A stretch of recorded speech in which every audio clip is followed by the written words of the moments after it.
It appears the Chicago Blackhawks are wide open for business. On 32 Thoughts, they discussed the possibility of just about the whole team being available. We'll discuss which players could be traded, plus we have some updates on the coaching search in Winnipeg, plus some updates on the Ottawa Senators. The Selke Trophy has been awarded, and we have another potential suspension in the playoffs with Evander Kane having a hearing. We'll discuss all the latest news coming up next. Well, welcome back to another video here at Top Shelf Hockey. As I mentioned, today we're going to kick things off with some playoff updates and talking about a potential suspension, which we should know about here sometime in the next few hours. Of course, last night, the Colorado Avalanche took a stranglehold in the Western Conference Final with a 4-2 victory, which gives them a 3-0 series lead over the Edmonton Oilers. I mean, things were looking good for Edmonton. They got off to a quick start. McDavid scored in the first minute. Things were going really well for them, but Colorado slowly kind of got themselves back into this. I mean, they had the Kadri hit, which we'll discuss here now. Evander Kane essentially takes Kadri, shoves him from behind with a cross-check right in the numbers into the boards, probably 6 to 8 feet out, which is your typical kind of hit that you really don't want to see in hockey. Very dangerous hit. It was called a 5-minute major penalty, but Kane was not given a game misconduct. The way the rule is worded, if the referees feel there was a head injury on the play, they can give the game misconduct, but it wasn't obvious that there was a head injury. It was obvious that Kadri was hurt. He did go straight off the ice down the tunnel into the room and did not return, but it was not a head injury, which is really, I understand they want to get head injuries out of the game, but really, if there's a serious injury, it shouldn't really matter to me what kind of injury it is. A serious injury is a serious injury. We now know that Nazem Kadri is seriously hurt and is unlikely to return for the rest of the playoffs. For at the very least, the rest of this series, according to head coach Jerard Fagerberg. He said he's done for this series for sure, quite likely longer. So I think the odds of seeing him again in these playoffs, assuming they wrap up the series and go on to play in the Stanley Cup Final, are probably slim to none. I mean, he was spotted after the game leaving the arena with a cast on his arm. So it looks as though it's either a wrist or arm injury. I would assume there's potential break there. I don't know. Obviously, they haven't really said a whole lot. I know during the intermissions, the NHL reporters were saying they weren't liking what they were hearing, that things were sounding pretty serious and that it was a bad injury. And I know Kane himself, when he was asked about it after the game, he referenced a hand injury. I'm not sure that it would be a hand, but it could be. So whether it be the hand, wrist, forearm, something along here appears to be what the bad injury was. So it doesn't matter too much. Fact is, he's hurt bad and is out. So we do know for sure NHL Player Safety has announced today that Evander Kane is having a hearing, and we likely will know the outcome sometime. I mean, it might not come till tomorrow, but it could be out this evening. We'll see. I would suspect this won't be a fine. I would suspect this is going to be at least a 1 or 2 game suspension. I've seen some comments online too, saying that it's because it's Kadri, that it's kind of like karma coming at him because he's had some bad hits in his career, and that's really unnecessary. It really shouldn't matter who the player is. It's not something you want to see in hockey. And now there's also been talk about an incident that happened between Nathan MacKinnon and Leon Draisaitl, with people accusing MacKinnon of a slew foot. I don't see that as a slew foot at all. You don't see him, his leg does not come up. He does not try to kick the legs out of underneath the Draisaitl at all.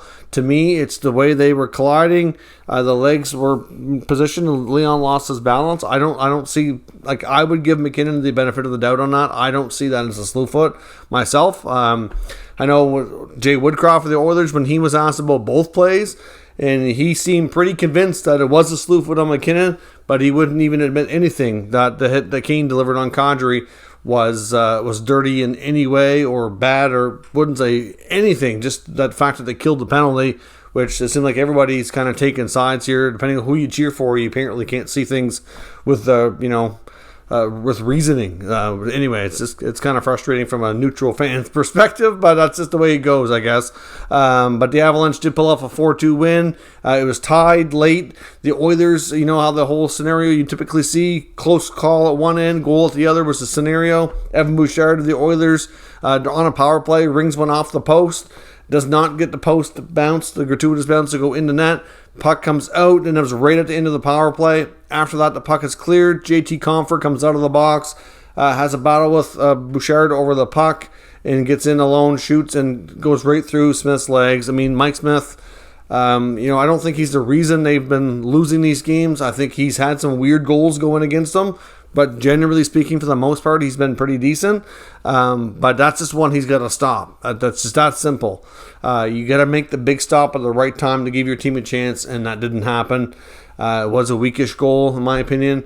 Avs then go on to add an empty netter. The Oilers made a push at the end with the goalie out, tried to tie things up, and didn't happen. So they're now down 3-0. That's pretty much, it's not until you lose 4, you're not out, but it's rare that it happens, and it's super challenging and extremely difficult to come back. So we'll see. Game 4 goes tomorrow night in Edmonton, and the Oilers will try to stay alive. Of course, Game 3 of the Lightning Rangers series is going on as I record this video right now. It's currently during the first intermission. We have a 0-0 game so far. Tampa does look pretty good. Kucherov, Stamkos, etc.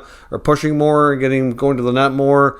We'll see what happens. There's no score, so it's hard to say, but the Lightning at least look like they have a chance to get back in the series, but there's still lots of game left to see how the rest of it goes. And of course, we learned earlier this afternoon, right before the game started, that the Bruins forward Patrice Bergeron has won another Selke Award. Big shocker, I know. He seems to win this all the time. So only the 5th time, if you think about it, how many times he's been nominated, it's only his 5th win, which I know I'm saying only, which is a lot, but it is, if you were to randomly ask people how many times he's won this award, I bet you a lot of people would have guessed more than 5. He's been a finalist for an 11th straight season, so obviously it's been a long time since he hasn't been in the conversation, and he's won just about as much as he's lost the award, and when he hasn't won, he's typically been the runner-up. So I would not be shocked if they see this award renamed after Bergeron at some point.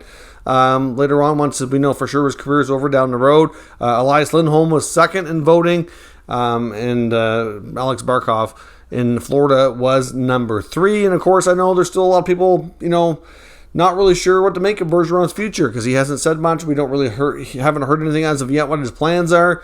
He was seen over the last couple of days going to an event. I think it was like an MMA event of some sort, and he did have his arm.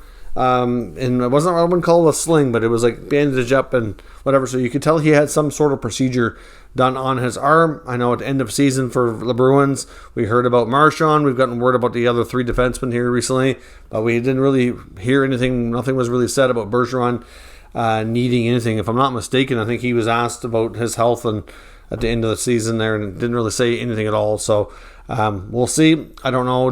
I would assume it's probably nothing too serious, but at the same time, as everybody waits for his decision on his future, whether he's going to re-sign with the Bruins or retire or what have you, we'll have to wait a little bit longer. Now, on the 32 Thoughts segment they did last night with Jeff Merrick and Elliot Friedman did have a few other interesting updates.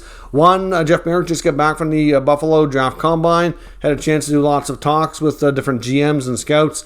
He talked to Pierre Dorion of the Ottawa Senators. They discussed the possibility of them carrying 3 goaltenders next year because, of course, we know they have Matt Murray, Anton Forsberg, who became the de facto starter last year and get a 3-year extension, and they also have Philip Gustafsson, who's signed and is no longer waivers exempt. So to put Gustafsson in the minors and go with a tandem of Murray and Forsberg, they'd be at risk to lose Gustafsson, and I think the odds would be good that he would get snagged. So they're saying right now that there's a good chance they're going to go that route.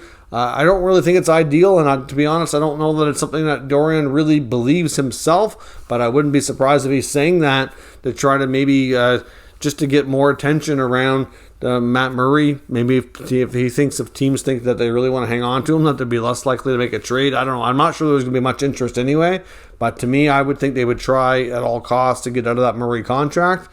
I don't know how that's going to go. It's not really ideal to carry 3 goalies for anybody. That means less playing time for people.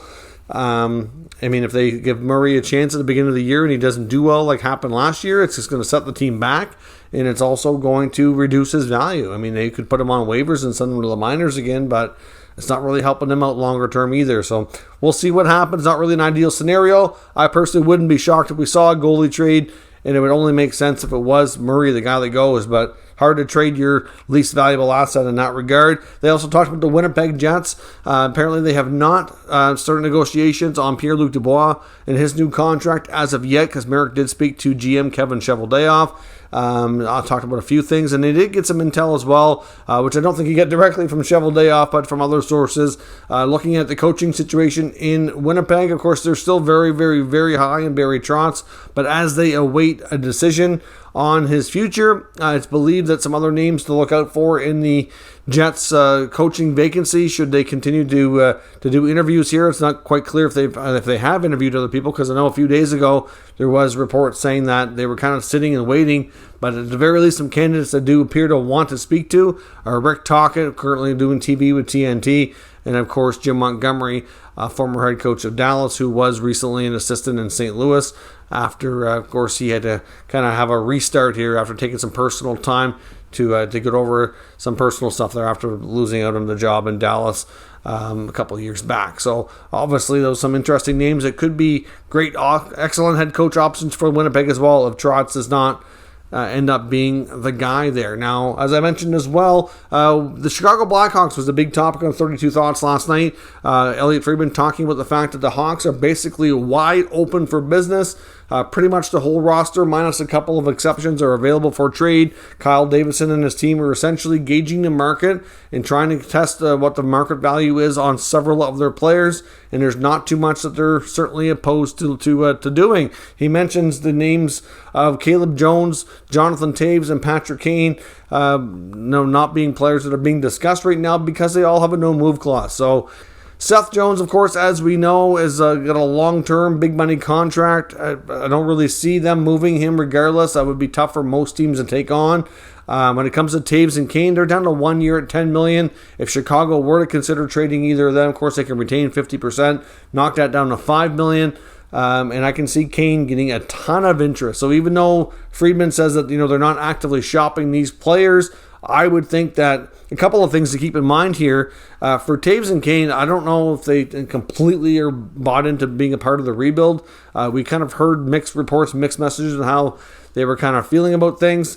And I know for a guy like Kane, he mentioned some players like Debrincat, for example, who he's played with a lot. As long as he's there, he'd be interested in staying. Well, Debrincat wasn't mentioned as one of their players that are not kind of off limits here. So if Debrincat were to be moved, would Kane want to stick around? That's what I'm kind of thinking myself here, is as these players do get shipped out and shopped around, even though they don't have the intent of it right today, if the team is taking a big enough step back and really focusing on the future and kind of focusing, if you will, sort of on tanking, our Taves and Kane want to be there. They might be more inclined to approach Kyle Davidson and be like, you know what, I know we might have said whatever before, but if you can find us a deal to go, we'll certainly consider it. Here's some teams I would consider waiving for and see what can be worked out. I mean, Kane alone, I don't know how much interest there would be in Taves, but Kane would get tons of interest. But other names to watch for that are be more likely right now to be in play would be Dylan Strome. Of course, we've talked about him a bit recently.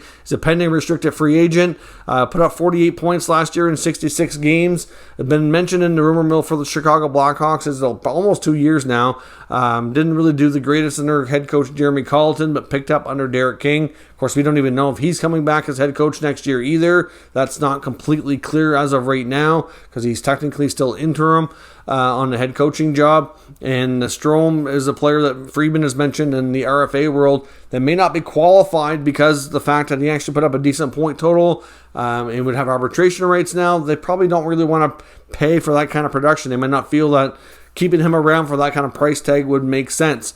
So look for Dylan Strome to possibly be on the move. I know he had a slow start to his career after kind of, with Arizona where he was drafted, didn't really have everything handled the greatest there, and eventually got to Chicago, got reunited with Debrincat, who he played junior with, had some excellent chemistry, picked things up. Obviously, he's had his ups and downs there in Chicago, but like I said, finished strong last year. Of course, you got Dominik Kubalik, a former 30-goal scorer. He's 26, pending RFA as well, only a short stretch away from hitting UFA status, so he may not want to go long-term on on any deal right now, so he has the flexibility of being a full UFA in the very near future, but still a guy who could be picked up probably for not a huge price tag, I wouldn't think.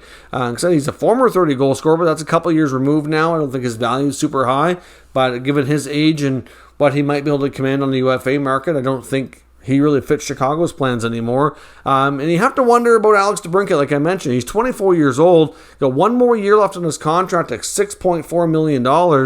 And the guy's a proven goal scorer. Like, this guy would have tons of trade value and tons of interest, I'm sure, from several teams around the league. He would fit with any team who's either, you could look at teams that are trying to go for a cup and want that extra piece of offense.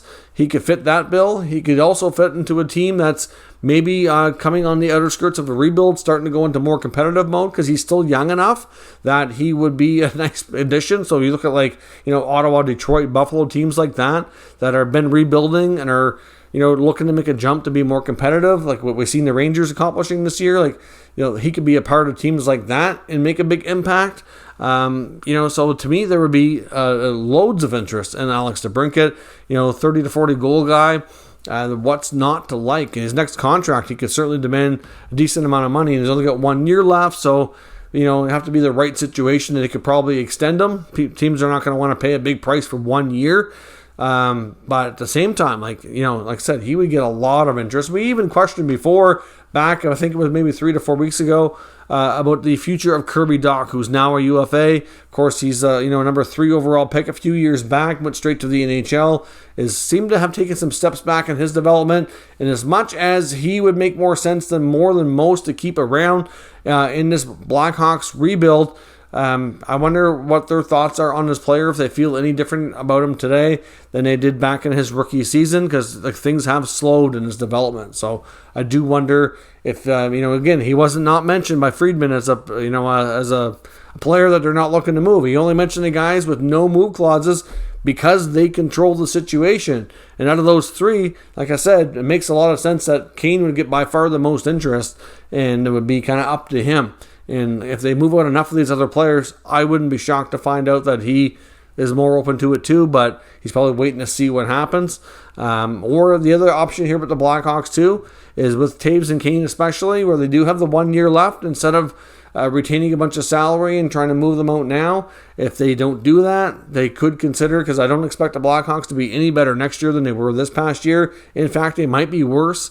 And maybe they become trade deadline acquisitions for other teams trying to push for a cup, or maybe they've just refused to waive it and ride things out and decide their future next summer. It's hard to say, but certainly, big question marks on the Blackhawks. That is much for sure. There's lots of other names too. To me, these are probably the guys that would generate the most interest. You got some D-men there, like would Connor Murphy generate any interest?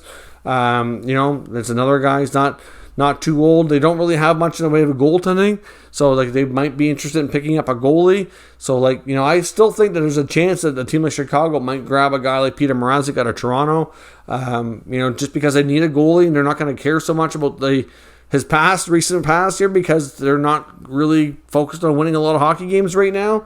And Toronto might be able to attach an asset that might help Chicago's rebuild to make them want to take that contract on. So that's another possibility I could see them doing too. I don't know what they're going to do for goal. That's just my speculation, but they have to do something like that. So time will tell. The Blackhawks and Kyle Davidson are bound to be an extremely busy team, and a lot of these players that were Blackhawks this year could find themselves on the outs next year if teams are interested. So let me know your thoughts on some of these trades. Give me some mock trades where you think guys will end up. Down on the comments, we'll discuss further. If you're new to this channel, make sure you subscribe and stick around. We'll keep you up to date with the latest news, rumors, and analysis on all 32 NHL teams. Thank you for watching, and I'll catch you next time.